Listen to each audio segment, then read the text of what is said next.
Yes everyone, good morning all. आइए बात कर लेते हैं। आज बात करेंगे, नया लेसन चलेगा बेटा 3.3 ग्रेविटेशन। नया लेसन है आपका ग्रेविटेशन, ठीक है ना। लेसन है 3.3। पेज नंबर आपको मिलेगा 107। पेज क्या है, अगर आप बुक में जाएंगे तो 107। Yes, gravitation. स्टूडेंट्स आइए हम लोग बात कर लेते हैं ग्रेविटेशन के बारे में कि एक्चुअली ग्रेविटेशन क्या है। आपको जैसे कि पता है, हर एक ऑब्जेक्ट पर अर्थ एक फोर्स लगाती है जिसे फोर्स ऑफ ग्रेविटी कहते हैं। फोर्स ऑफ ग्रेविटी कहते हैं स्टूडेंट, राइट। ये आप जानते हैं। Gravitation actually force of gravity की वजह से नहीं है। आपको पता है कि अगर कोई दो ऑब्जेक्ट है, मान लीजिए ये ऑब्जेक्ट ए है और ये ऑब्जेक्ट बी है। ये दो कोई ऑब्जेक्ट है बेटा, कोई दो बॉडी है जिनका मास यहाँ पे m1 है और इसका मास मान लीजिए यहाँ पे m2 है। ये दोनों भी एक दूसरे को अट्रैक्ट करती हैं। जब कोई दो ऑब्जेक्ट एक दूसरे को अट्रैक्ट करती हैं, या दो ऑब्जेक्ट के बीच में जो एक फोर्स ऑफ अट्रैक्शन लगता है, एक दूसरे को खींचते हैं एक दूसरे की तरफ, तो यहाँ पे जो फोर्स लगेगा उसे उसे ग्रेविटेशनल फोर्स कहा जाता है। उसे कहा जाता है ग्रेविटेशनल फोर्स। ये अर्थ और ऑब्जेक्ट के बीच में नहीं लगता, ये ऑब्जेक्ट और ऑब्जेक्ट के बीच में लगता है। दो बॉडीज के बीच में फोर्स ऑफ अट्रैक्शन लगेगा, उसे ग्रेविटेशनल फोर्स कहा जाता है। और इस पूरी क्वालिटी को, इस पूरे गुण को बेटा ग्रेविटेशन कहा जाता है। ये जो कोई ऑब्जेक्ट के बीच में जो ये क्वालिटी होती है ना, इसे ग्रेविटेशन कहा जाता है। क्या कहा जाता है स्टूडेंट? ग्रेविटेशन कहा जाता है, ठीक है ना।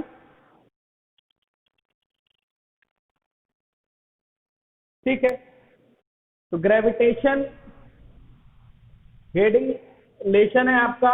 और पहली हेडिंग आप डाल दीजिए, पहली हेडिंग डाल दीजिए आप न्यूटन्स लॉ ऑफ ग्रेविटेशन।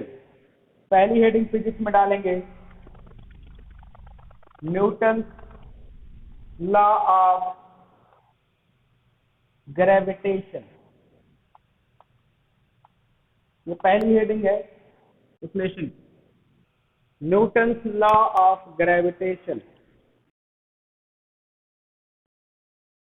ठीक,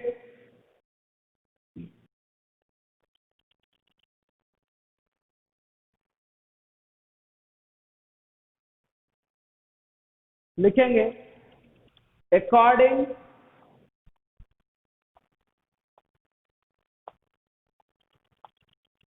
Newton's law of gravitation, according Newton's law of gravitation, according Newton's law of gravitation,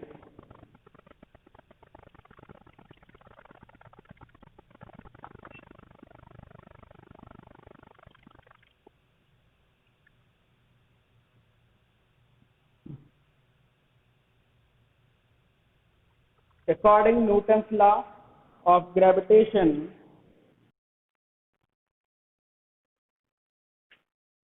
उसके बाद आप यहां कह देंगे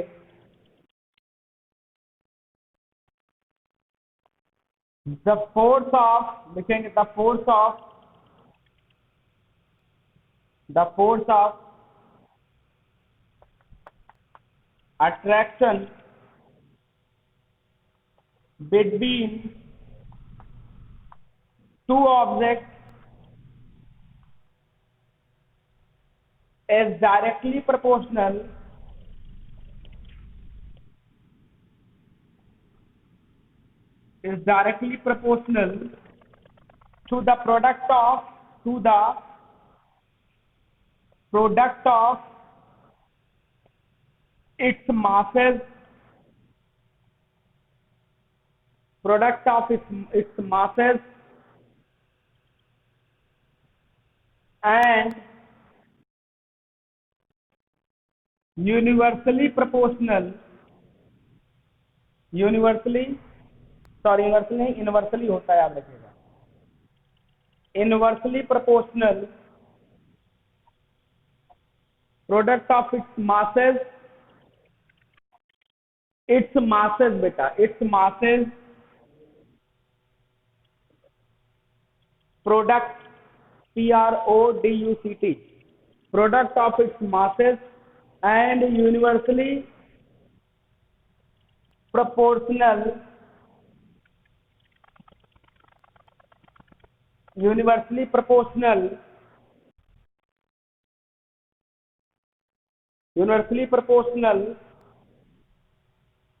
the square of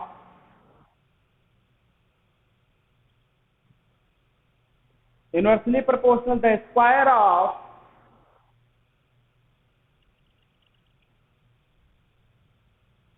the distance, square of the distance, square of the distance, इसके ऊपर लिखेंगे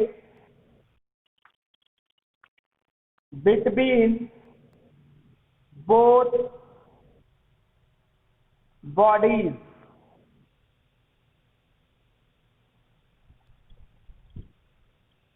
न्यूटन ने कहा था, न्यूटन लॉ ऑफ ग्रेविटेशन में अगर देखें तो न्यूटन ने कहा था कि कोई भी दो ऑब्जेक्ट जिनमें मास होता है वो एक दूसरे को अट्रैक्ट करते हैं, और जो फोर्स ऑफ अट्रैक्शन होता है स्टूडेंट्स, उन्होंने कहा था कि जो फोर्स ऑफ अट्रैक्शन होता है वो उन बॉडीज का जो मास होता है उसके प्रोडक्ट के बराबर प्रोपोर्शनल और उनके बीच के डिस्टेंस के स्क्वायर के इनवर्सली प्रोपोर्शनल होता है।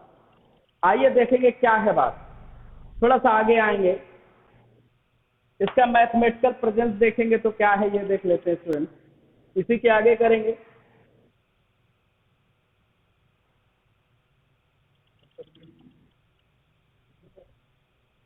लिखे थे? ओके, आइए स्टूडेंट आगे लिखेंगे।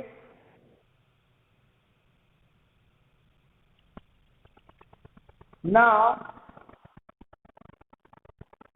mathematical representation of Newton's law of gravitation। पहली बात उन्होंने कहा था कि जो अप्लाइड फोर्स है वो प्रोपोर्शनल होता है उनके मास के प्रोडक्ट के बेटा। तो मान लेते हैं पहले ऑब्जेक्ट का मास m1 है और दूसरे ऑब्जेक्ट का मास m2 है, तो पहले के अकॉर्डिंग बात ये होगी कि जो फोर्स ऑफ अट्रैक्शन दोनों के बीच में होगा वो उनके मास के मल्टीप्लाई के बराबर होगा, प्रोपोर्शनल होगा। एंड दूसरा बात हुआ था कि फोर्स जो है वो इनवर्सली प्रोपोर्शनल होगा उनके बीच की दूरी के स्क्वायर के, ठीक है, उनके बीच की जो दूरी है उसके स्क्वायर के क्या होगा, इनवर्सली प्रोपोर्शनल होगा। हम आर स्क्वायर मानेंगे यहां पे, where R is distance between two object.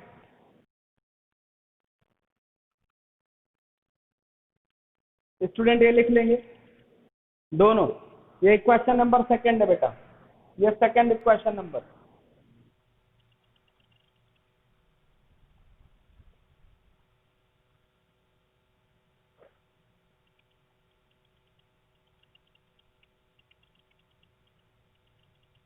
Students हो जाए तो बताना।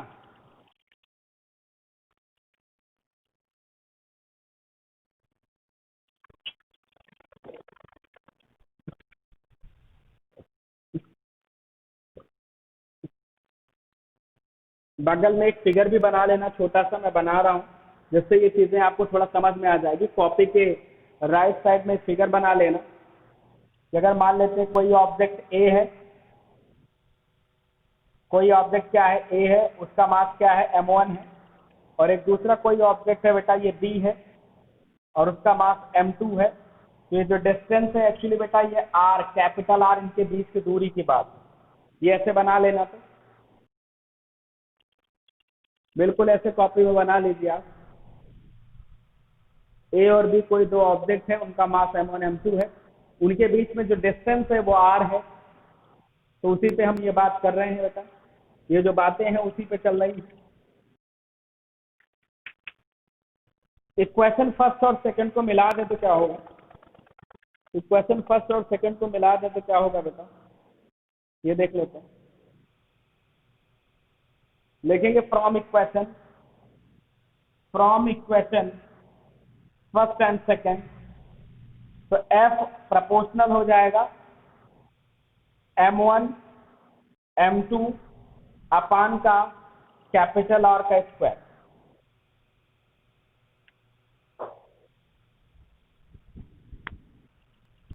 इक्वेशन फर्स्ट सेकंड को मिलाएंगे तो हो जाएगा ये, नोट कर लीजिए।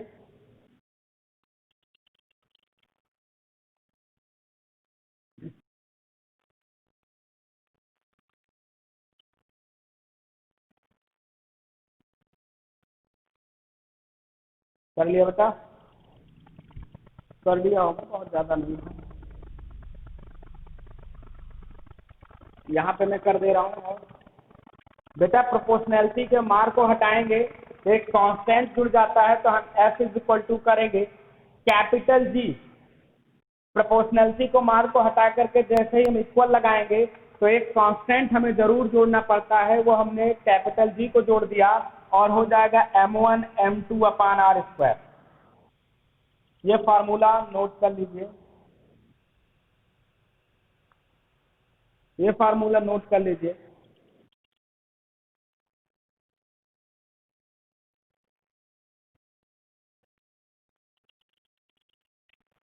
where capital G is universal gravitational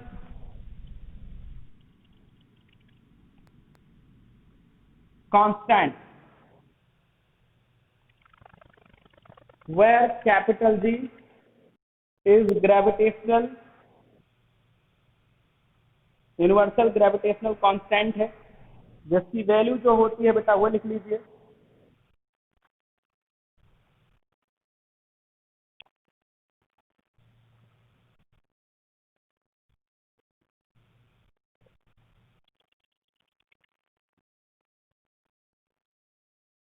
बेटा जो जी की वैल्यू होती है वो लिख लीजिए 6.67। जी की वैल्यू जो होती है बेटा वो लिख लीजिए 6.67 into 10⁻11 10⁻11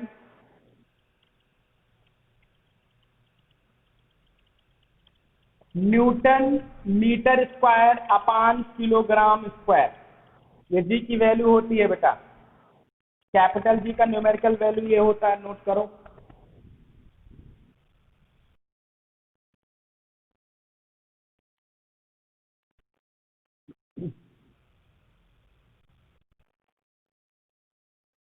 (6.67 into 10⁻11 newton metre square upon kilogram का स्क्वायर।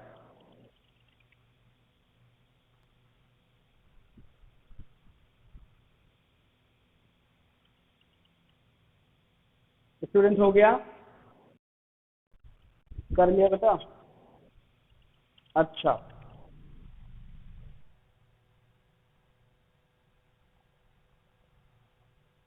ठीक।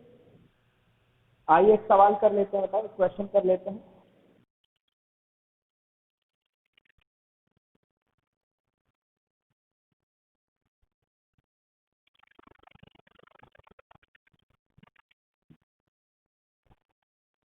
एक क्वेश्चन नोट करिए,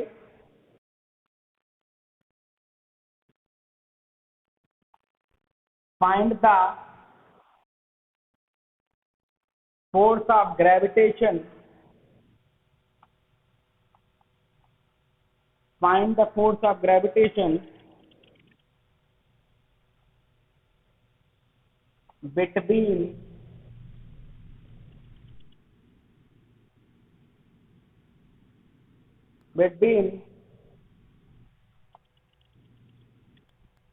your friend and yourself, between your friend and yourself,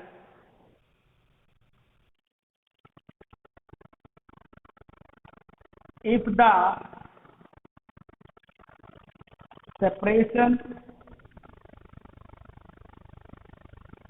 between you and your friend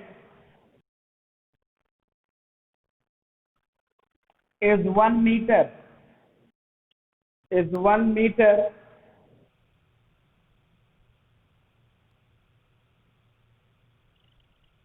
and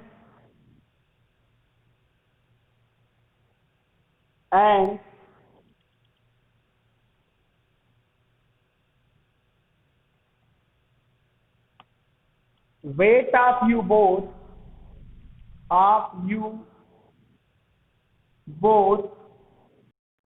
100 kg each. ये क्वेश्चन है बेटा, आपको फोर्स ऑफ ग्रेविटेशन फाइंड करना है. क्या? यू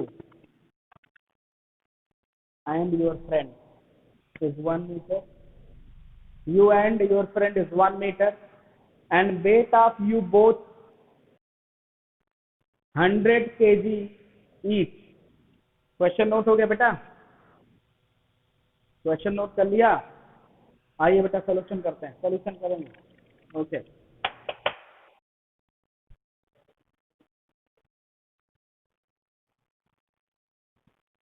आइए सोल्यूशन करते हैं.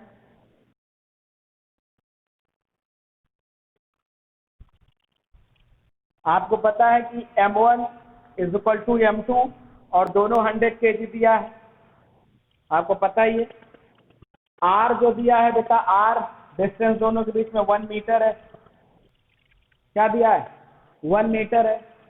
हमें फोर्स ऑफ ग्रेविटेशन मतलब F फाइंड आउट करना है. कैपिटल G की वैल्यू आपको पता ही है 6.67 इंटू 10⁻11 होता है. सब कुछ दिया है, फार्मूले पे रख के निकाल देंगे. हो गया?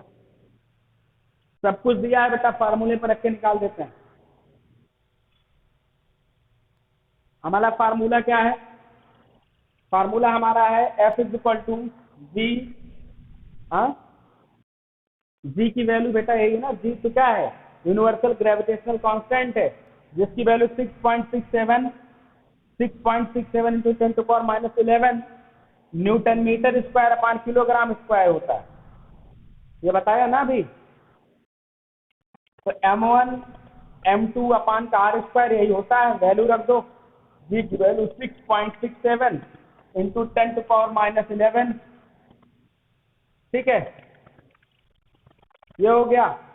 m1 क्या है भाई? 100 और m2 भी क्या है? 100. r देख लेंगे. r को अगर हम लोग देखें तो 1 है, 1 का स्क्वायर कर देंगे. 1 का स्क्वायर कर देंगे बेटा. यहाँ पे जब हम लोग करेंगे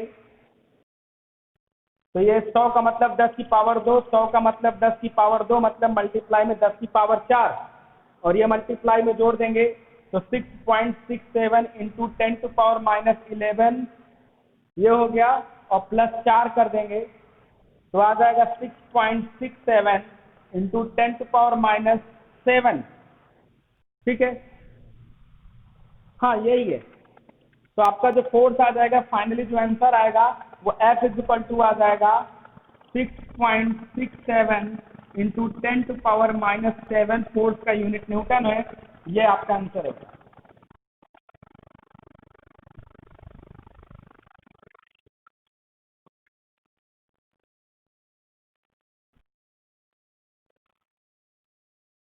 आज की क्लास में बेटा इतना ही करेंगे everyone. Class, thank you very much for today's class.